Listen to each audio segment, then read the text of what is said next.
Hello, आप सभी का ज्योग्राफी स्पेशल क्लास में वेलकम है। हमने वर्ल्ड मैप की सीरीज स्टार्ट की है। ये हमारे वर्ल्ड मैप सीरीज का 5th पार्ट है। पिछले पार्ट में हमने बात किया था एशिया कॉन्टिनेंट की सभी कंट्रीज़ को, वो भी ट्रिक के माध्यम से। पिछले क्लास में जैसे हमने बात की थी मिडिल ईस्ट की कंट्रीज़ को और साउथ एशिया की कंट्रीज़ को और नॉर्थ एशिया की कंट्रीज़ को हमने देखा था। आज की क्लास में हम बात करेंगे सेंट्रल एशिया, ये वाला पार्ट हो गया सेंट्रल एशिया, और साउथ ईस्ट एशिया और ईस्टर्न एशिया की पार्ट के बारे में हम बात करेंगे। इस पार्ट को हम आज एक ट्रिक के माध्यम से देखेंगे। हमारे सामने यह एक ट्रिक है जो एक सेंटेंस है। आप इसको ऐसे ही याद कर सकते हो जैसे सुषमा जी बहन MBBS हैं जो एक लड़के से बोलती हैं जस्ट फन ब्रो, लिम्का के साथ टीवी देखो और टिकटॉक यूज़ करो। तो फिर हम देखते हैं हमारा ये जो ट्रिक है ये कैसे सभी कंट्रीज़ पे अप्लाई होता है। तो सबसे पहले हम बात करेंगे सुषमा जी बहन। हमारे सामने यह इंडोनेशिया एशिया के पार्ट में इंडोनेशिया वाला पार्ट है। इस पार्ट को हम सुषमा जी बहन से याद कर सकते हैं। जैसे इंडोनेशिया की 5 बड़े द्वीप है जिसमें सबसे बड़ा मतलब जैसे हम इसके 5 द्वीप को याद कर सकते हैं। ओके, जैसे हो गया जावा, सुमात्रा, यहाँ हमारे सामने है जावा, सुमात्रा, सेलिवेज आप देख सकते हो। यहाँ एक छोटा सा सेलिवेज है। फिर एरियन हो गया। फिर यहाँ बोर्नियो है। तो हम सभी को याद ना करके इन कुछ ऐसे छोटे छोटे बहुत सारे आइलैंड है, सबको याद करना इम्पोर्टेंट नहीं है। बस इतना जानना इम्पोर्टेंट है कि बोर्नियो जो है वो सबसे बड़ा, और यहाँ बोर्नियो है ये सबसे बड़ा, और जावा सबसे छोटा द्वीप है। इसे हम देख सकते हैं सुषमा जी, ये इस पे कैसे फिट बैठता है। तो सुषमा जी, एस से सुमात्रा, एस यू से सुमात्रा, और एस से सोलावेसी, फिर एम एस से मलाकू, आप देख सकते हैं यहाँ मलाकू, और फिर जे आई से जावा, जे से जावा कह सकते हो, और आई से इरियाना। यहाँ सबसे लास्ट में ईस्ट में देख सकते हो आप इरियाना वाला पार्ट है। फिर बहन बी ए से बाली, और एन से नौसा। ऐसे हम इसे याद कर सकते हैं। इसके बाद हमारे सामने आता है जस्ट फन ब्रो, मतलब जो कि MBBS है उसे हम आगे देखेंगे। जस्ट फन ब्रो, यहाँ हम देख सकते हैं जस्ट फन ब्रो, इसे कैसे हम याद करेंगे। हमारा ईस्टर्न एशिया का पार्ट है।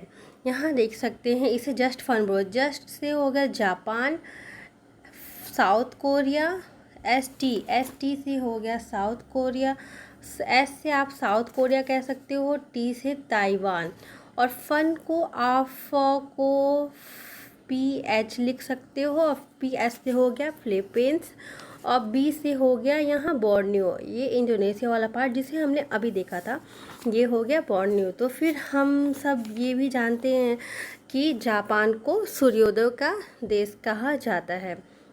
यहाँ ये जो जापान है इसे सूर्योदय का देश कहा जाता है क्योंकि यहाँ सबसे पहले जो सन की किरण होती है वो पहुँचती है। ओके, इसके बाद हम बात करेंगे जैसे आप देख सकते हो चाइना के ऊपर यहाँ एक मंगोलिया कंट्रीज़ है जो कि लैंड लॉक कंट्रीज़ है। इसे हमने पिछले क्लास में देखा था जो नॉर्थ एशिया वाले पार्ट में देखा था।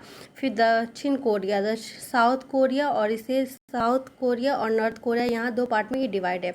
कोरिया जो है साउथ और नॉर्थ कोरिया में डिवाइड है। साउथ कोरिया की राजधानी सियोल है, और नॉर्थ कोरिया की राजधानी जो है प्योंगयांग आप कह सकते हो वो है। ठीक, फिर हमारे सामने यहाँ ताइवान का ये पार्ट आपने देख लिया, ये बिल्कुल एक छोटा सा यहाँ एक ताइवान है। ठीक, इसके बाद हम बात करेंगे लिम्का टीवी के साथ, मतलब लिम्का पीते हुए टीवी देखो। तो देखिए इसे हम कैसे अप्लाई करते हैं। हमारे सामने ये जो साउथ एशिया वाला जो भाग है इसे हम लिम्का से कैसे डिनोट करते हैं। एल से हो गया लाओस, आई से हो गया इंडोनेशिया, ये जो हो गया इंडोनेशिया।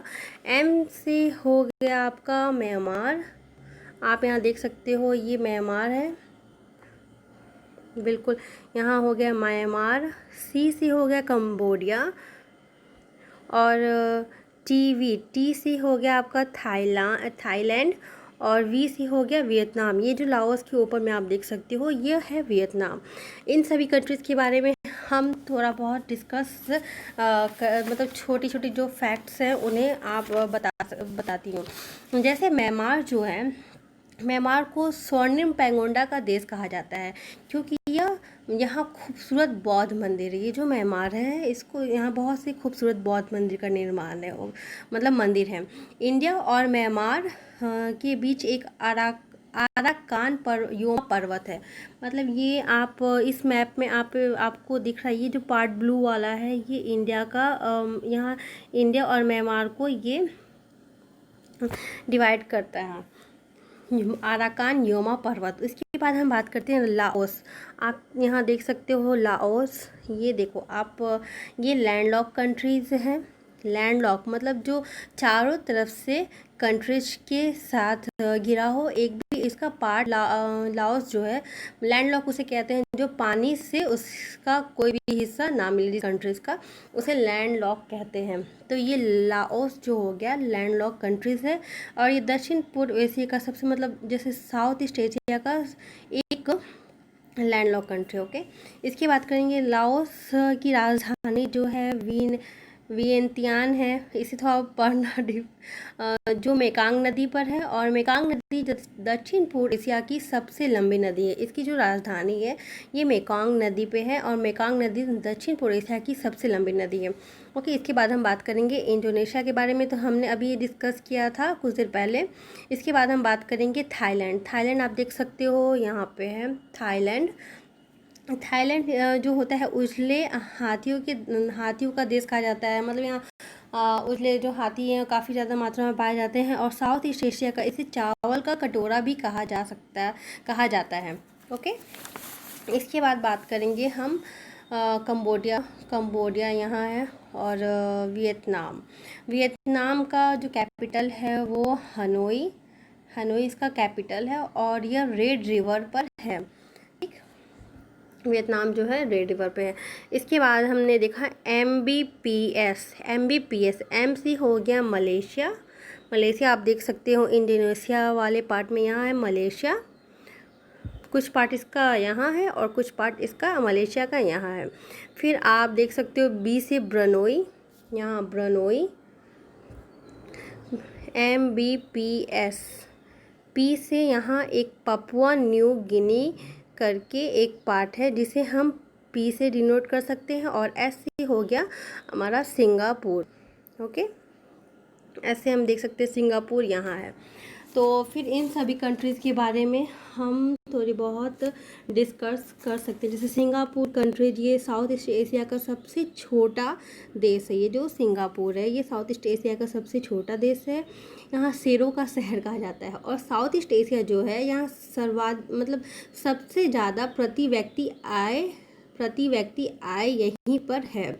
मतलब जो इस सबसे ज़्यादा ये है सिंगापुर। फिर हम आगे देखेंगे मलेशिया की राजधानी कुआलालंपुर है।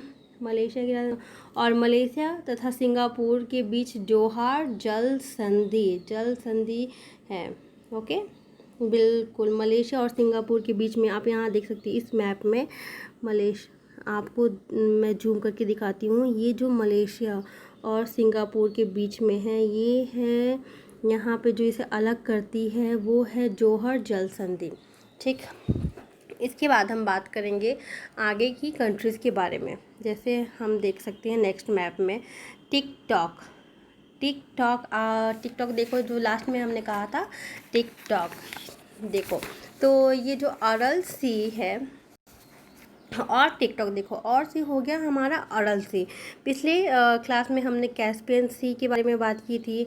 अरल सी ये जो बीच वाला पार्ट है ये हो गया अरल सी। इसके पास ही सभी कंट्रीज़ को हम टिकटॉक से काफ़ी आसानी से याद कर सकते हैं। टिकटॉक तो आजकल सभी यूज़ कर रहे हैं, तो चलिए देखते हैं कैसे ये इस पे फिट बैठता है। तो टी से आपका हो गया तजाकिस्तान, आई से हो गया के से हो गया आपका यहाँ किर्गिस्तान। यहाँ देख सकते हो आप किर्गिस्तान, तजाकिस्तान और किर्गिस्तान ये। फिर इसके बाद हम देखेंगे टॉक। टॉक से आपका हो गया तुर्कमेनिस्तान। और आप यहाँ यू मैंने इसलिए दिया है क्योंकि ये सभी के माइंड में रहेगा। आप ओ की जगह यू कह सकते हो, यू रख के याद कर सकते हो। यू से हो गया उज्बेकिस्तान। ओके, इसके बाद आया हमारा सबसे लास्ट के से कजाकिस्तान वाला पार्ट आया। तो हमने इन सभी कंट्रीज़ को देख लिया।